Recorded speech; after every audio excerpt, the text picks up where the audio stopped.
Hello, everyone, and welcome to the Alec Knows Sports show / college basketball show today.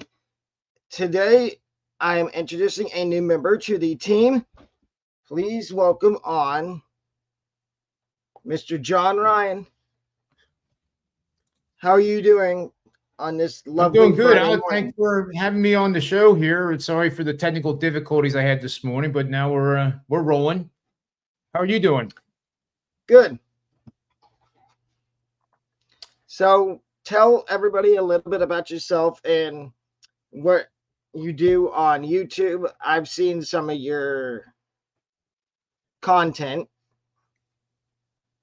Yeah, what we do is I'm an analytical guy. I had a career on Wall Street. My last position was a chief currency strategist. Lived 2 blocks from the towers, as a matter of fact. And yeah, when I saw the wave of legalized sports betting hitting the United States, I tried to get in front of it, mainly because I want to provide an honest, fully transparent service, which I started basically as a hobby in 1997, because I saw that the industry was filled with, what else are you going to call it? Fraud. People go out there and they say they have a system that's hitting 75% winners. Pay me $1,000 and we'll get rich. Well, it doesn't work that way. Honestly, I'm coming off a 1-6 night last night, Alec. It was just one of those where I commonly say some days you're the dog, some days you're the fire hydrant. And last night I was clearly the fire hydrant. But as a pro, you grind. And I can't emphasize that enough for new bettors that are listening to this show, possibly, that, there's going to be days where the world's going to be upside down and everything you thought was a great bet was an ugly bet. But over time, if you have a discipline and a methodology that works, you're probably have a good chance of making some money. But always remember, it's supposed to be fun. Like the Super Bowl, the prop bets are fun. We had, Juszczyk catching the first ball for the 49ers, and that hit at 28-1. But you know what? That series of first 2 plays was run 4 consecutive times by the 49ers. So, why not make the bet when it's 28-1? But as soon as you make a bet and you start sweating it, that's probably a sign that you bet too much. You shouldn't be sweating the outcome of any bet unless you're watching the end of it and it's very close and you don't know whether it's going to cover or not. And then you can sweat a little bit. But, just make sure you bet with your head and not over it. Yeah, that's like I did some prop bets for the Super Bowl, and I had maybe 1 or 2 that hit, but the rest flopped. But there was really maybe only 2 I was sweating. I think it was over for I want to say Debo Samuel to go over 67.5 yards, receiving yards, and I think I put a little too much money on that. And then the other one was Purdy to throw an interception, which he didn't throw an interception. Yep. That's how it goes with props. That's why they're called proposition bets, and that's why some of them pay as much as they do, because it is tempting. And with the Super Bowl, a lot of people get themselves in trouble by betting too many props. And what I mean by that is if you love the 49ers like I did, and that loss, so it's a loss. But what happens is you love the 49ers, then all of a sudden you start betting over with Purdy props. You start betting over with Samuel props. You start betting over with, Kittle, Isaiah, whatever his name was, Mitchell. And of course Elijah. Elijah Mitchell. Yeah, I had him as over 1.5 carries. And in every game he's played this year, he's had at least 2. Stands to reason he would get 2. But I also had some bets on Kansas City Chiefs players too. I even took Charvarius Ward to be the MVP, thinking that he would have a pick 6, covering Rice all day. That didn't happen. But when you get paid 200-1 to assume that risk that something just might happen, you put $10 on it, or you put $1 on it, and that's where it becomes fun. But you get loaded up on the 49ers with prop bets, and then all of a sudden you just about doubled your bet on that team. And that's where it gets that's where people get themselves in trouble, I think. At least with the Yeah. Super Bowl. No, I've had the same thing with sometimes I do bets for like college basketball.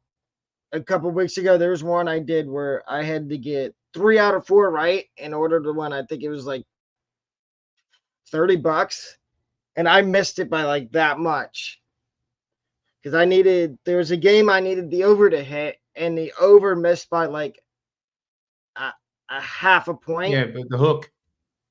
Mm-hmm. Yeah. And that's the problem with parlays. I actually don't bet parlays too often. If I do, I use the reverse action parlay, which pays 4-1. But it also means that if you lose both ends, you pay 20% VIG on both ends. You don't just lose the parlay. So if you do a $100 reverse action parlay and lose both of the bets, you're going to pay 120 twice for 240. So you're risking 240 to basically make 400. But when I do those bets, I'm doing it because I think I'm going to go 2-0. But I also think worst case I'm going to go 1-1 and just lose the 120. But I actually have not done one of those in probably more than 6 months. It's very rare. And teasers, I have all kinds of friends locally that, what do you think of this teaser, John? What do you think of this? And I'm just, I kind of like looking and say, well, it might win. I mean, they call it teaser for a reason. And I don't do the teasers either. What I do a lot of is live in-game betting because it reminds me of my experiences on Wall Street. I traded when I was younger. I traded in the pit, where they used to scream and yell at each other and hand signals and the like. And you want to, in sports betting, it's very similar. Vegas is not trying to trick us up into betting on a side or getting us to bet on a side. They're just like the market makers in the stock market, for example. When the market opens at 9:30 every day, those guys that make the market want equal action on both sides. And that's exactly what Vegas is doing. They're predicting our betting behavior, and they do a really good job at being able to predict what our behavior is going to be. You don't have to go much past the Super Bowl to realize that, that line only basically went from 2 to 1.5 back to 2 to 1.5. And, as a result on that particular bet, the books really they made money. And at the end of the day, they didn't care who was going to win. They weren't lopsided. They were even on both sides for the most part. And they get at least 10% of the handle. So, the similarities too with betting sentiment. I'll go on for this just for a second. In the stock market, if you track any of the sentiment indicators on any of those platforms that are free, you'll notice a pretty consistent trend that when the bullish consensus gets up near 75% and higher, that usually is the warning sign that there's a top coming. Conversely, when it's approaching 25% bulls or 75% bears, you're going to get pretty much a bottom, and it just happens. Same thing with sports betting. You look at the betting stats for both the number of tickets and the handle, and when those numbers get into the 70s and above, it's a red flag not to bet that team, period. It may not mean to bet the other team unless you have other supporting evidence, but that is one of the first things I look at, and that's one of the first things my model has a pretty sizable weight on. You want to be contrarian. You want to not necessarily be on the book side of the business. You just want to be kind of in the minority most of the time. The public's going to win. They don't lose all the time. But that's something I think is really important for new bettors to know too, that, there's going to be betting opportunities that make no sense that are based on analytics. And that's 100% of what I provide, Alec. I have over 5,000 algorithms in a database that I developed over 25 years, going back to the late 90s. And, I've tweaked them over time, and that's what I rely on. That cuts through all the subjectivity of, like, for example, Villanova plays Georgetown tonight. Villanova is in desperate need of a win, being 13-11. So you would think that, wow, they're going to destroy Georgetown, right? Well, that's all subjectivity. If you don't have like analytics or something concrete to support your opinion, then that's all it is an opinion. I think, Villanova is going to win tonight. So, and there's services out there that do that. They just say, Villanova's your play for the day, go bet them. Well, if I'm a customer, I want more than that. I want something that's going to illustrate why I am putting my money on this bet. Much like, why would someone invest in a stock just because you said to buy Apple? You gotta have the meat and potatoes with it, right? Yeah, same with me. When I make my like upset picks, what I do is I look at the next to the point spread. I look at the percentage of tickets that are on that team. Like Yep. there's a couple upsets I have today that one of the teams I've picked 2 or 3 times as an upset, and twice it's hit, once it's missed, and then I picked them to cover a couple times, and one of the 2 times I picked them to cover, they covered. The other time they got beat by like 40 points. And that's kind of how I do my betting is I look at the percentage of like what the public is saying, the number of tickets that are going out, and who's putting the money where the money's going in that specific game. Right. Yeah, like one of the rare patterns I look for in the betting flows is over on, a little shout out to VSiN. They have betting splits on their website that are free, and it's actually the bets from DraftKings. So they provide the number of bets and the handle percentage. So let's say, for example, and this is just an example because Villanova plays tonight, and I don't know what the betting flows are off the top of my head right now, but this just say hypothetically that Villanova is a 10-point favorite on the road, and the percentage of tickets is say 55%, and the handle is 65%. So the volumes and the tickets are clearly on Villanova, but the line goes to 9.5, then it goes to 9, then it goes to 8.5. That reverse line movement going in stark contrast to what you're seeing in terms of betting percentages and betting tickets would immediately take me off of Villanova, because that flow is rare, but when it happens, it's definitely a warning sign. If you happen to like that team, that it's getting all the support, but the line's moving in your favor. Now you would think that, oh wow, I can get Villanova at -8 now. That would be like a gift from God, right? It's like people think it's free money. Well, there's no such thing, and I found that many times more than not is a red flag for continuing to think that I'm going to bet on Villanova. And it's just a hypothetical example. See, I kind of go the same way. Once I see the line get to a certain number, I'm like, okay, I'm just gonna I'm gonna steer clear of this game because they think it might be the bookies or whoever's betting on it might think that it's going to get ugly, and Yeah. the score might get out of hand. Like the other night, I saw somebody was betting on Detroit Mercy, and they were, for one of the few times this year, they were actually a favorite. And until the Hard to other night, believe. they hadn't won a game, and I'm like, okay, so are they actually going to win a game, or are they going to go the whole season without winning a game? And I saw the line; it was at one point it was 8.5, then it went down to 7.5, then it went down to 6. I'm like, okay, because I was going to use it as an upset. Because on my YouTube, if I don't if I don't do a video on my upsets, I post it on like my community post, and that's one of the games I was going to use. But I'm like, I don't like the way the line's moving. If it would have moved back up a little bit more, I probably would have taken it. But I stayed away from it because I saw the line going consistently moving the other way. Instead of moving up, it kept moving down. And I'm like, this is probably not a game you want to bet on.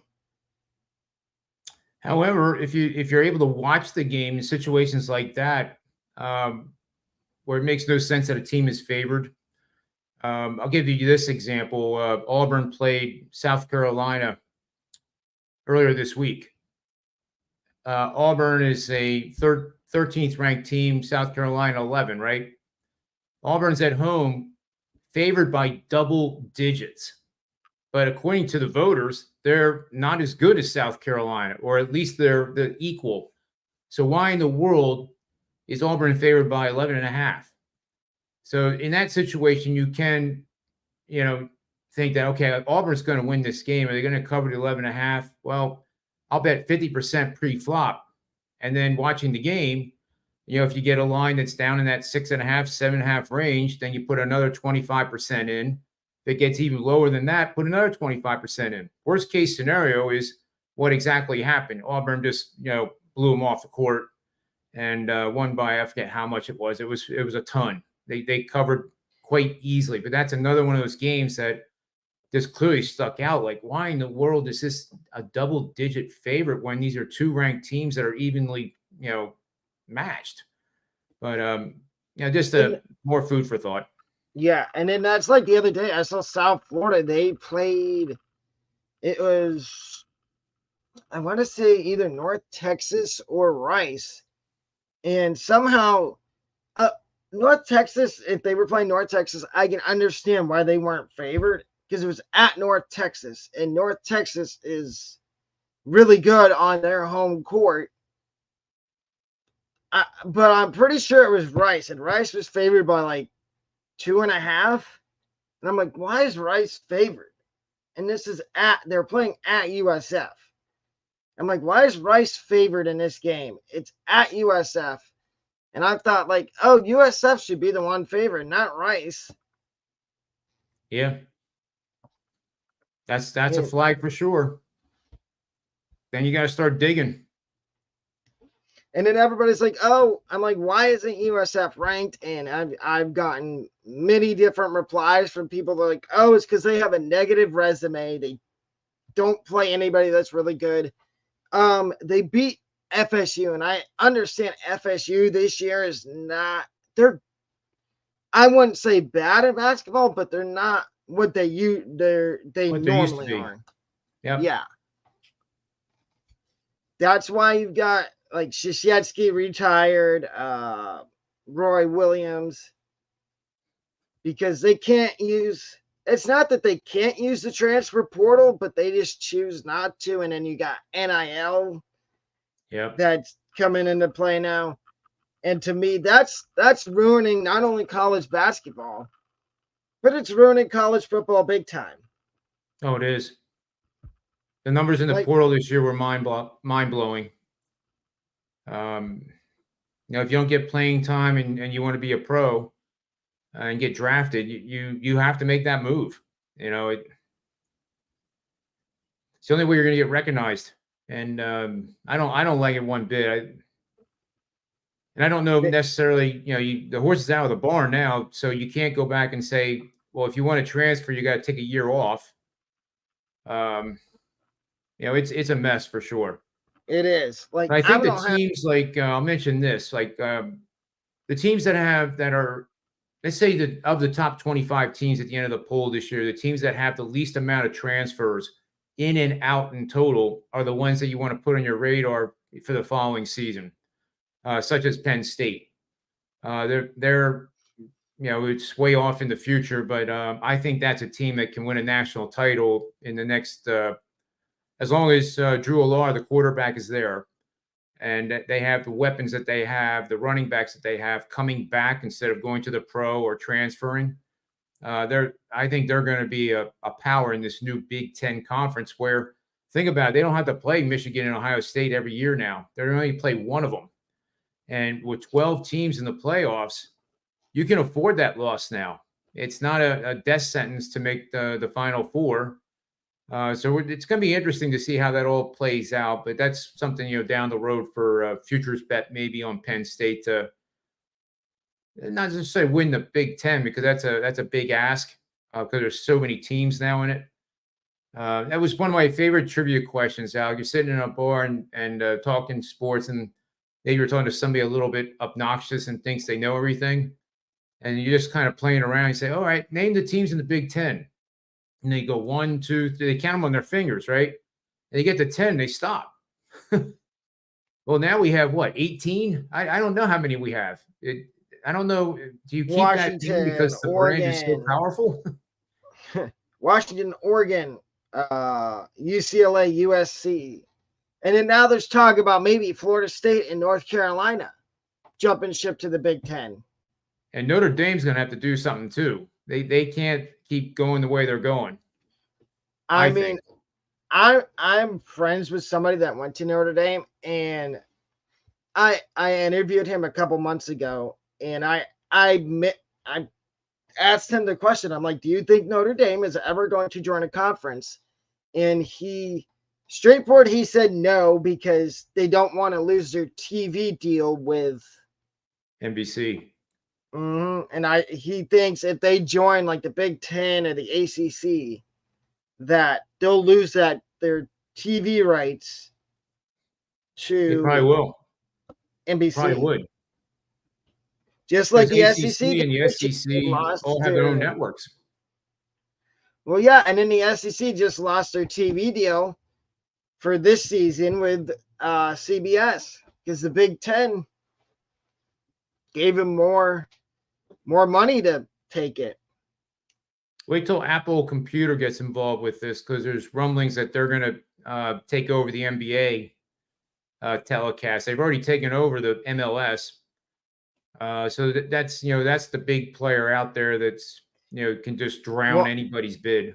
I'm hearing the same thing for MLB, but it's not Apple, it's Amazon, because right now Bally Sports is going through a whole, I'm not going to say bankruptcy, but they're going through problems.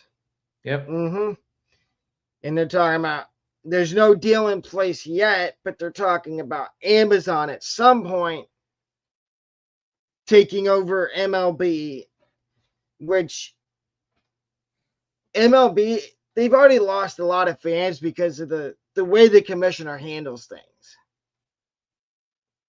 Agreed.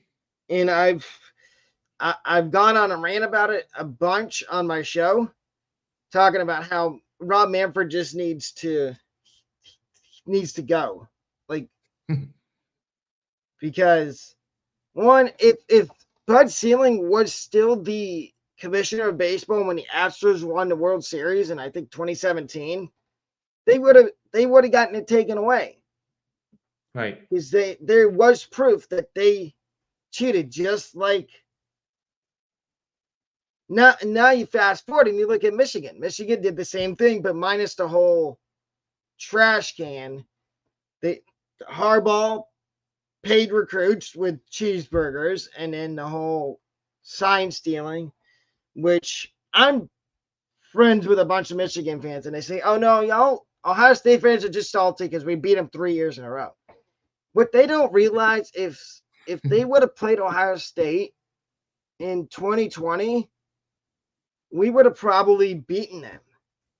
The only reason they didn't play us in 2020 is because obviously COVID.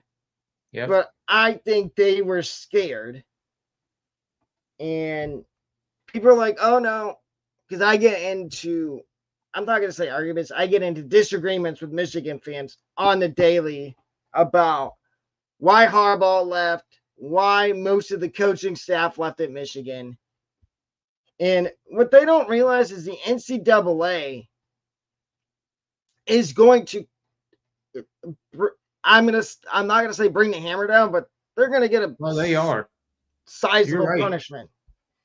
I don't know if it's gonna be as bad as SMU back in the day, because I've seen a documentary on that, and that was just, and nobody ever thought SMU would come back from that, but they did. Took time.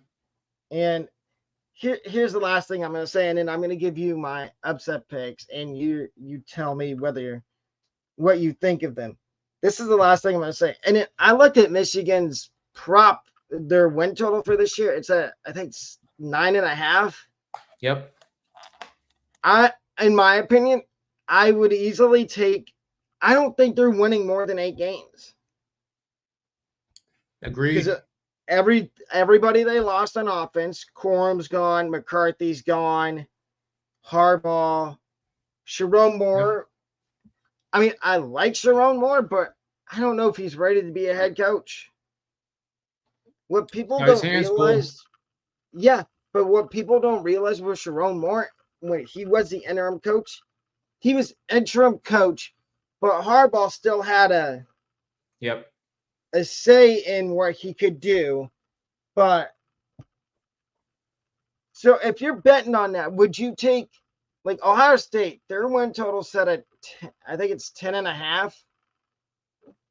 I'm thinking about taking. Would you take the over on that I'd rather take the over on that than on Michigan? yeah. And if you force, if I had to force a bet, I would say Michigan's going to underperform even more so than most people think. It's a whole new chapter in the university's history on the gridiron, and the transfer. We don't even know what the NCAA is going to do, but think about this too. Feed your fire a little bit. Is that the suspension of 3 games at the beginning of the year by Harbaugh, That was self-inflicted, was against who? Bowling Green. All due respect to these programs, but they're not national contenders. no, it He was should have been suspended cupcake. from the Ohio State game or the Penn State game. Instead, he plays in, he coaches in both of them. And, to give a suspension, I mean, you and I Well, could have no, coached Michigan to wins. he was suspended for the Ohio State game. Oh, that's right. You are right on that. Yep. He was Well, you suspended the understand last my 3 point. games. It wasn't much of a penalty. No, and then the fact that he tried to go to court and get a temporary restraining order so he could coach. Yeah, I know. That shows you how desperate he was. And why, I question this too. I try to look at, for the best in people, but his quick exit after a national championship is really mind blowing. To And go to the NFL. it tells you he knows something's coming from the Yep. NCAA.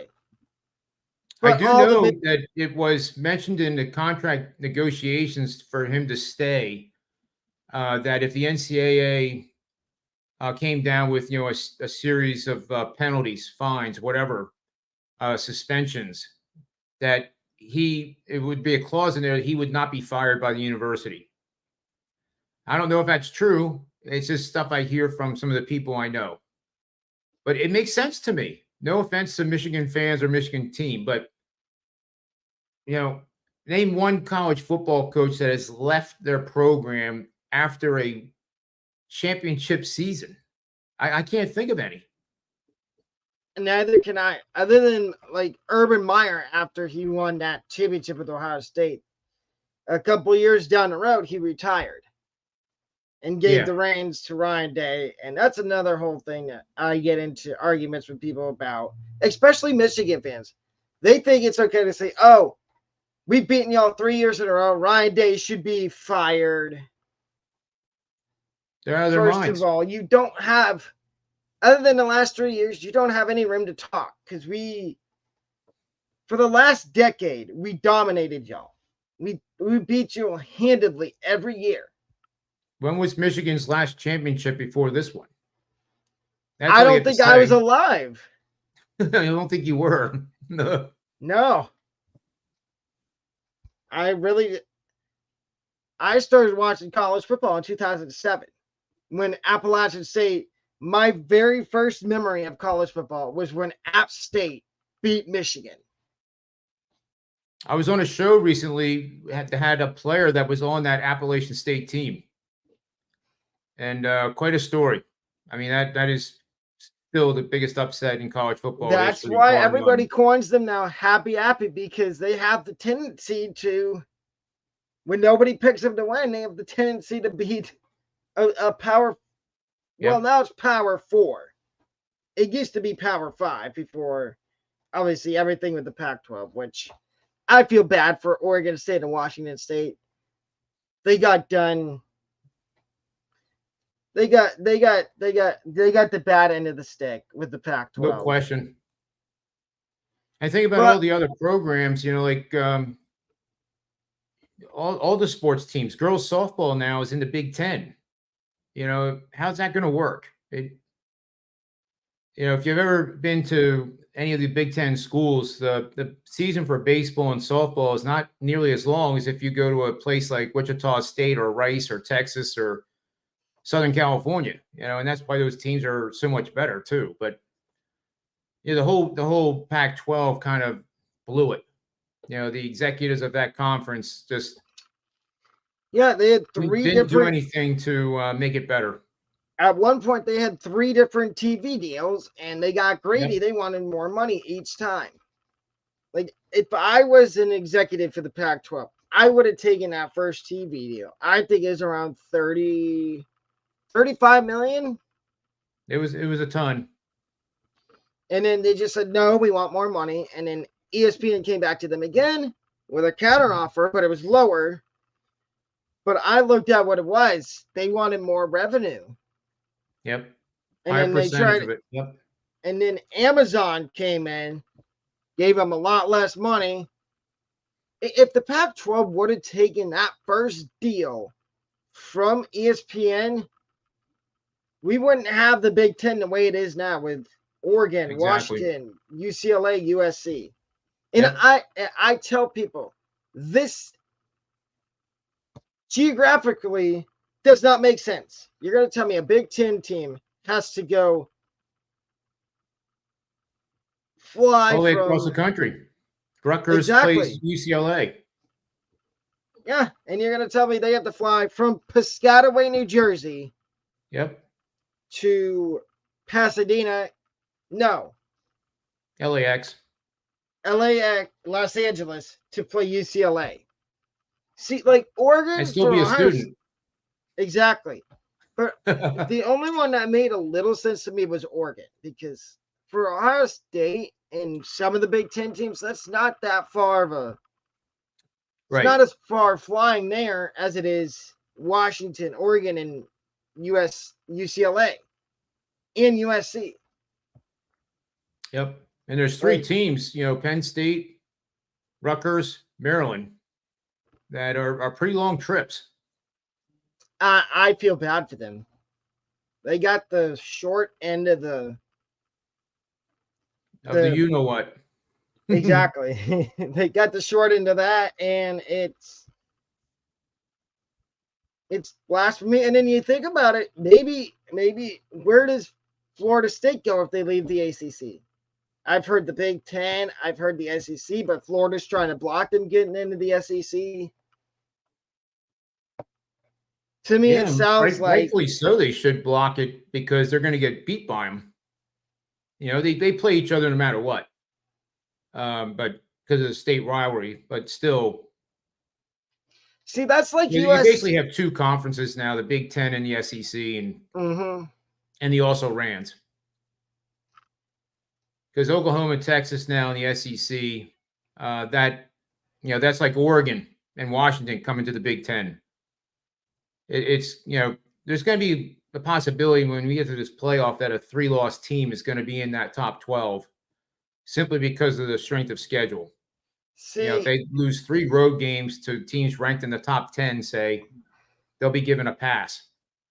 Yeah. So that the committee's going to have their hands full, more so, I think, deciding the 10th, 11th, 12th team to make it than ever before they had with the problem of the top 4. Yeah. See, but the much larger number of teams that could make that number 12 slot. It's going to be tough.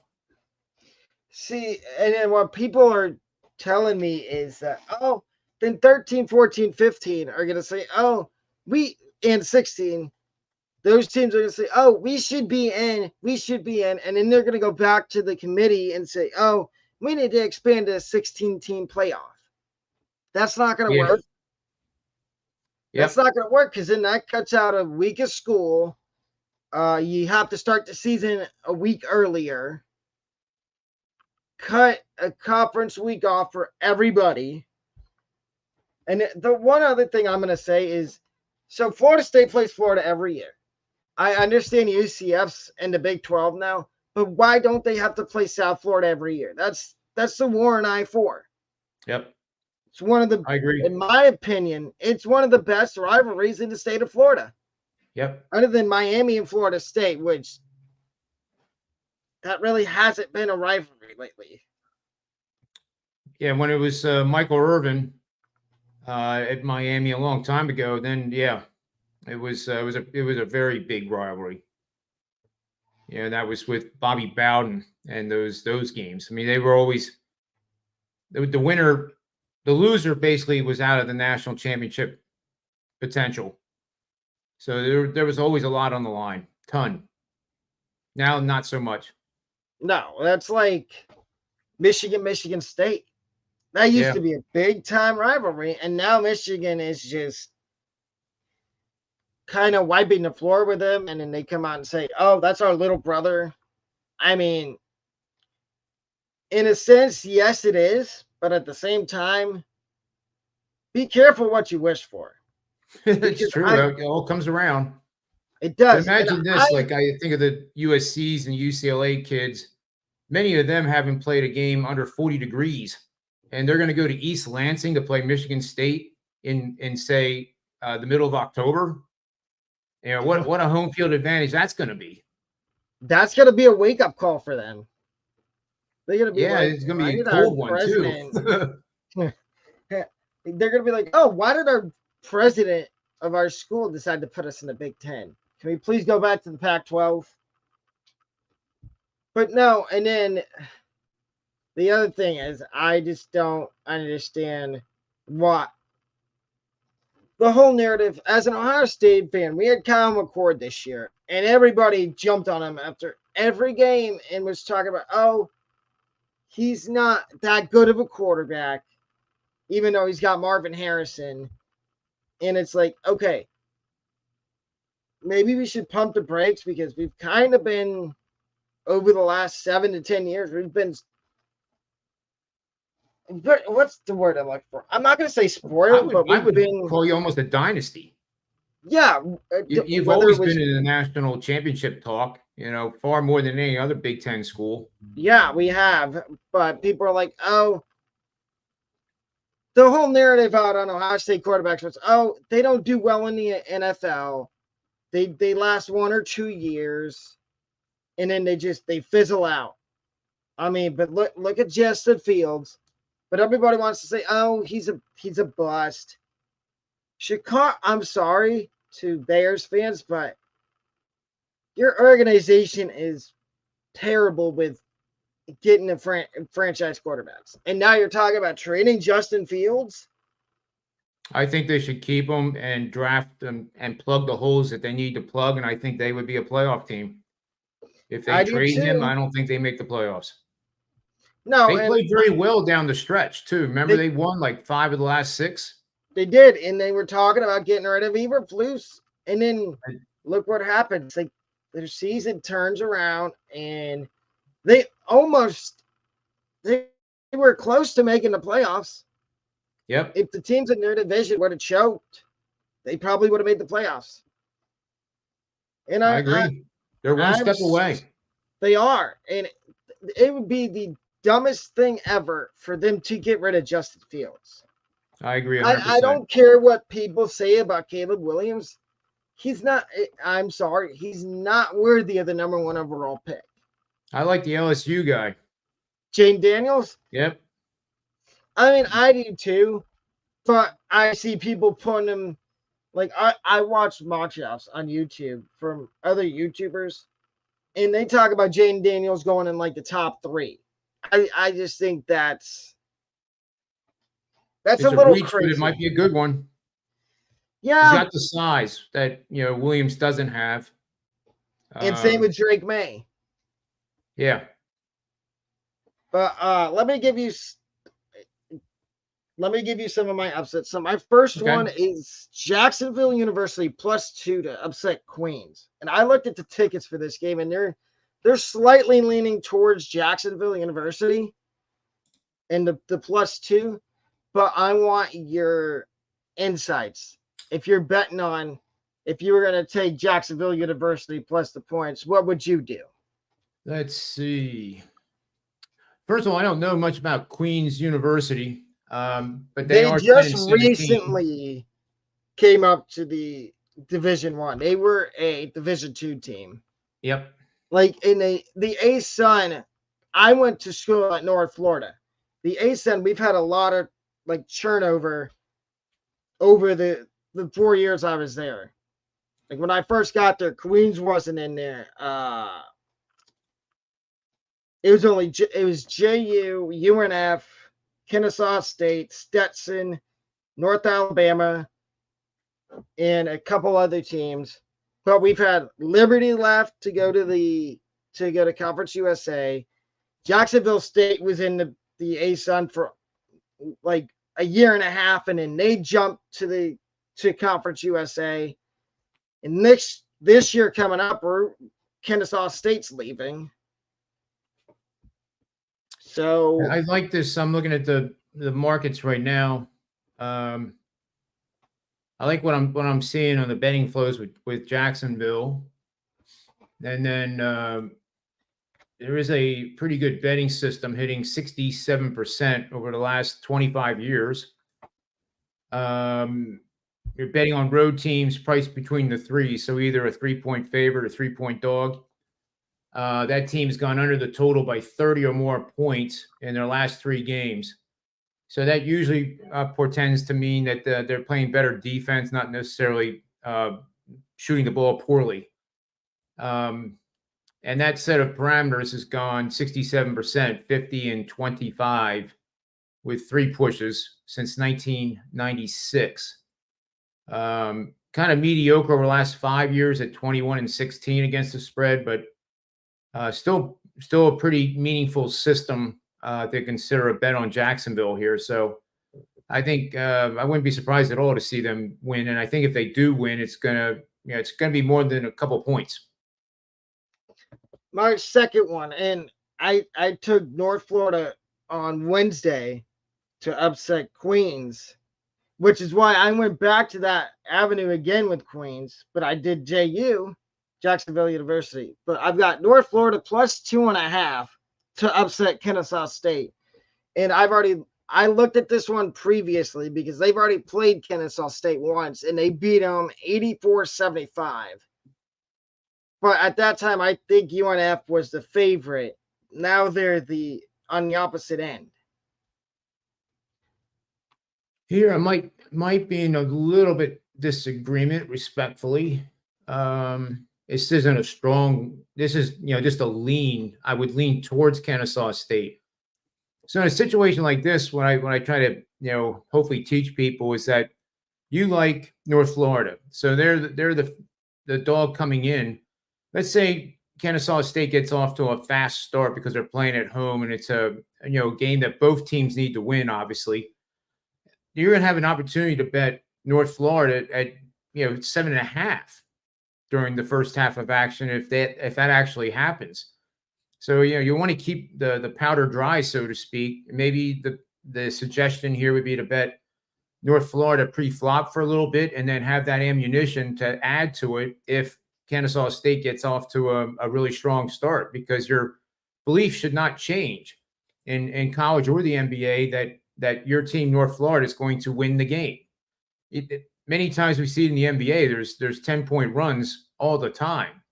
And that doesn't mean that if that goes against you watching the game that, I just made a bad bet. It's contrary to that. You actually want to bet into you want to buy into that weakness and on a team that you think is ultimately going to win the game. Okay, my third one is Ohio plus 6 to upset Toledo. Let's see here. I got to find that game. It seems like the money, the betting slips are liking Ohio a little bit.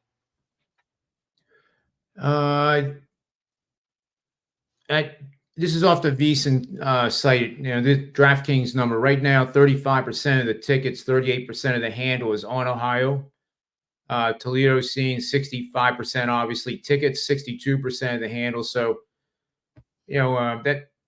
that does support. I like that flow there, because as the afternoon goes on, you may see that number get close to 70, or if it does, then that would make me more bullish on Ohio. And I always like doing dogs like this of 6 or more points. bet 90% of your normal amount and then take that 10% and sprinkle it on the money line just in case Ohio comes away with the upset win. So I'm definitely with you on Ohio. My next one is New Mexico +6 to upset San Diego State. Well, here is a little bit different. 70% of the tickets so far on New Mexico, 45% of the handle. So when it's lower on the handle, a little bit of a cautionary sign there. But I think what you'll see here, this game is not being bet all that much right now. So as the day progresses, those numbers could change drastically. So you want to review them later in the day as well. But yeah, these road dogs this time of year that need to win are live dogs. So I like all the ones that you mentioned so far, with the exception of the Kennesaw State being at home and taking advantage of the live in game if that would happen. And then my last one is Dartmouth +9.5 to upset Columbia. Let's see here. You're in the Ancient Eight, and I'm not seeing much betting activity on this at all to even make an assessment on it. But let's see what the database has on this game, if anything. Dartmouth.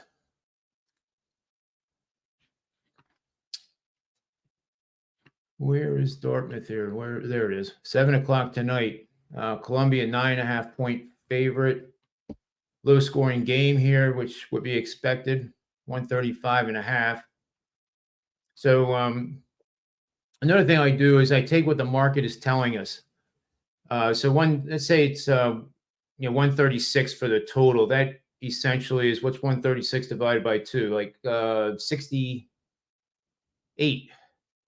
So that'd be 68. Yeah, 68 times 2 is 136. So 68. And then you take the line on Columbia -9.5 divided by 2. So add 5 to that total of 68. That means 73-63 type of game. So then I can go into the database and say, hey, tell me how Columbia does when they score 73 or more points in a home game against an Ivy League opponent. And I don't know what the answer is to that, but I'm willing to bet that it's probably pretty strong. So this would be a pretty darn big upset. Dartmouth winning 5 games, losing 15. Columbia 12-8 needs to win here. This is one that you could almost look to play the middle, perhaps. Get Dartmouth on the books at 9.5. If they get out to a fast start in that first half, and you can, if they get out to a 10-point lead, you're probably going to be able to get Columbia at 3.5. So then buy it back and try to play that middle between 9.5 and 3.5. You do that with pizza money. $10, $20, and you have some fun doing that because if you lose it, you just kind of laugh at yourself and move on to the next game. But if you're betting way above your head, then it becomes a monumental loss, and then you start thinking about tomorrow. And what do you think about tomorrow? Oh, I got to win this back because I'm down so much. I got to put 2,000 on a game just to win back what I lost. That sure recipe to get yourself in serious financial trouble thinking like that. So try not to. And that's not towards you, Alex. It's just towards anybody. It's a new bettor that's watching this. So I would, what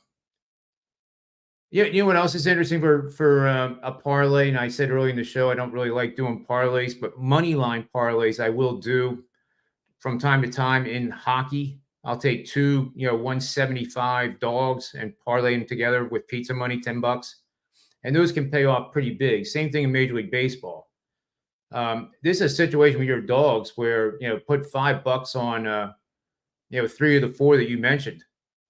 Or maybe do a small round robin, $2.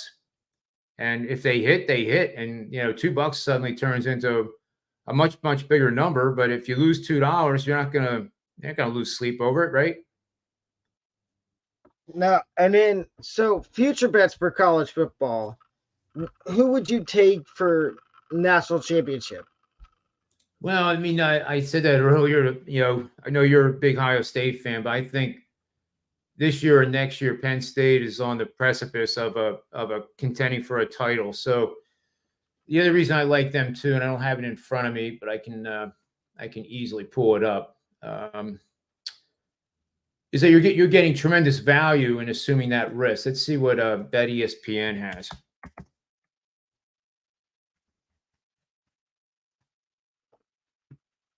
Because again, they don't have to. I think they play Ohio State this year and not Michigan. But if it's the other way around, as we've talked about, Michigan's not going to be a national contender. They may be now, but I don't think I would be surprised if they are. So let's go to football here. And of course, ESPN doesn't have the futures bets listed for.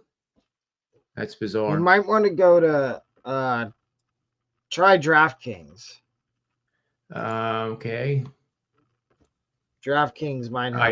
I actually just saw it on ESPN. I just stayed there. Georgia plus 360 makes sense to me. Then you guys at plus 425 makes total sense to me. Then you have Texas, Alabama, Oregon, Ole Miss, LSU, Michigan. So, I mean, I wouldn't bet that with my worst enemy's money. 16 to 1. What's their line at? 16 to 1. Mm-mm. They're more like where Notre Dame and Clemson is at 25 and 30 to 1. Penn State is 3 to 1. If you were betting, what are the three future bets for teams to win national championship that you would feel comfortable and safe with placing money on?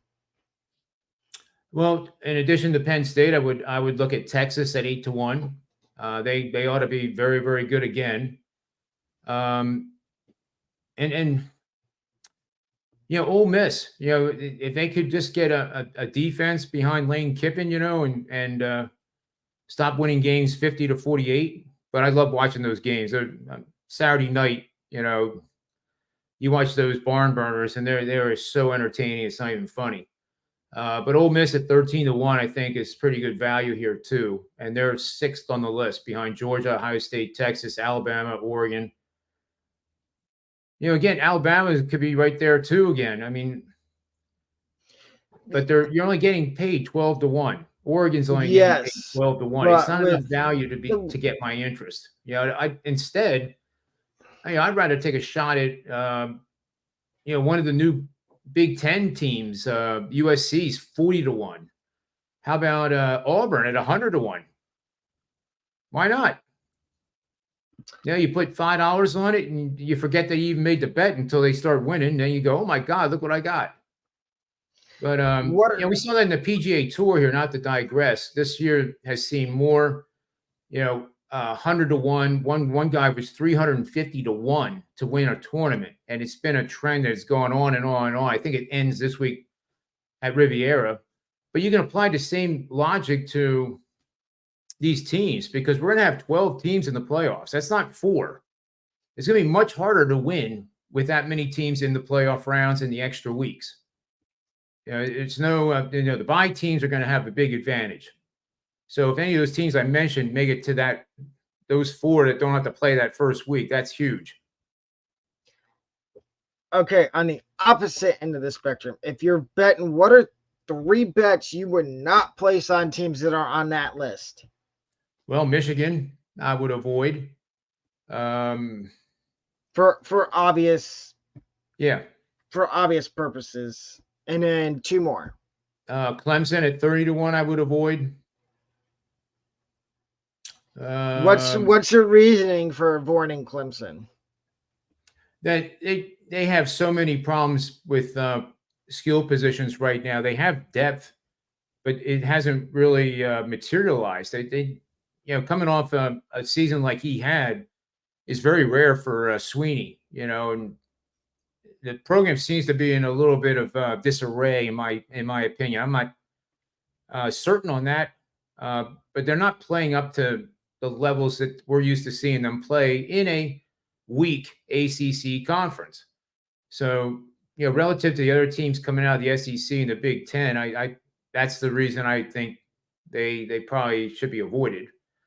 And then lastly, the third one, I think you simply don't bet Alabama. I'm not saying they can't win the national title, but at 12 to 1 to bet it now and have that money tied up for all these months is just doesn't make any sense to me.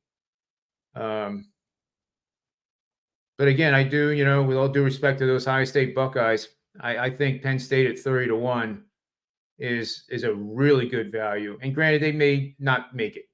You're getting paid 30-1 to assume the risk that they don't make it. But if you just do like $10 to win 300, I mean, seriously, why not? See, the only thing that scares me about Penn State is them being underwhelming like they've been the last 3 years with James Franklin.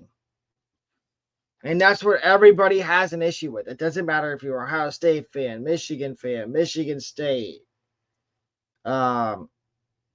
Purdue, Northwestern.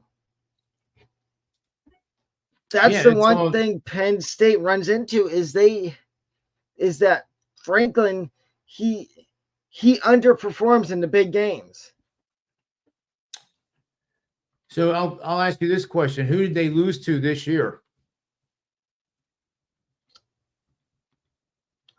Penn State. Yeah, they lost to you guys in Michigan.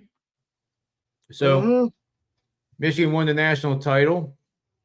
I think you guys had earned your way into that Final Four, but it didn't happen. But those are two we got top 5 programs. Yes. And I feel like we got what Florida State got. We got screwed. Because they wanted Bama in there because I think they knew that Saban was going to probably retire. Yep.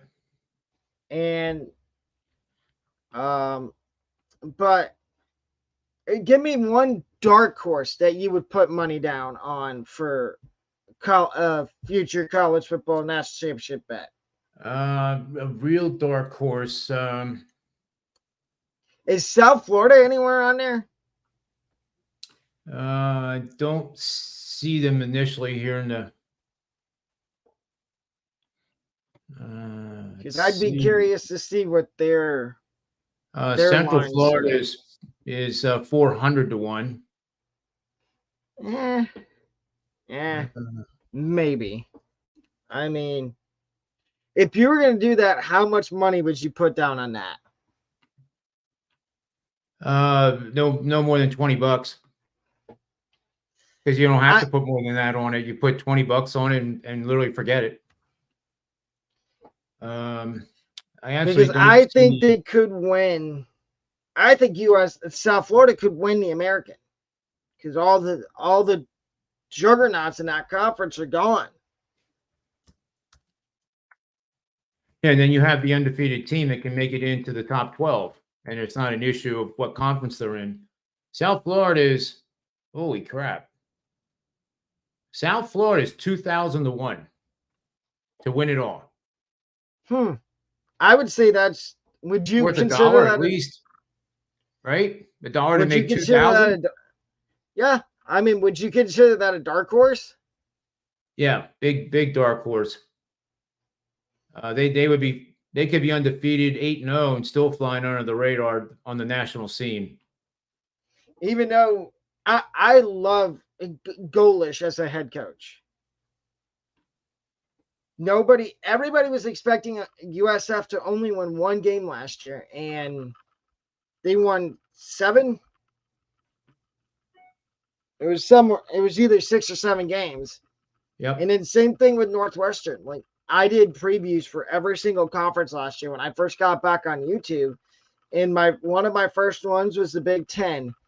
And I specifically said at the beginning of last year how I had 0 expectations for Northwestern because they were still going through the whole thing with Pat Fitzgerald where they fired him. And it was right as the coaching cycle had finished up. So they had to hire David Braun. And I had no expectations for them. And I had my win total for them last year was 2 games. Because that's what it was coming out as on all when you would look at all the sites that put out the win totals for college football. Everybody had them at even their win total this year, 5.5. Some odd reason, I think they could get over 5 wins. I think they I can actually get like it that to. bet probably better than the 2001. But if you're really that bullish on, you have to do the 2001 for a couple of dollars at least. $5 pays 10 grand. I mean, who's to say it's not going to happen? But the wins total would be probably more appropriate bet to bet over, and then put 50 or 100 on it if that's your normal bet size, because that has a much higher probability of happening than them winning the national championship, at least from what the market is telling us. But later on, they will have futures bets to make it into the playoffs, top 12. So maybe that's the way to look at it too. That granted, maybe it's a big stretch that they're going to win the national championship, but what if they get in the top 12 and they're in the playoffs? That would probably pay.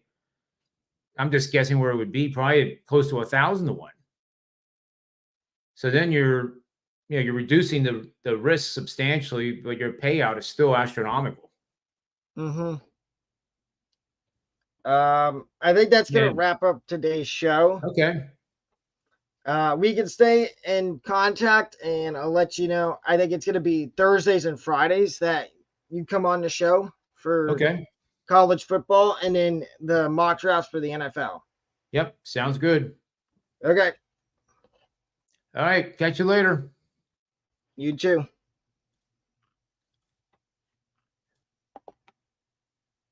And ladies and gentlemen, that will wrap up this episode of the Alec Knows Sports podcast / show.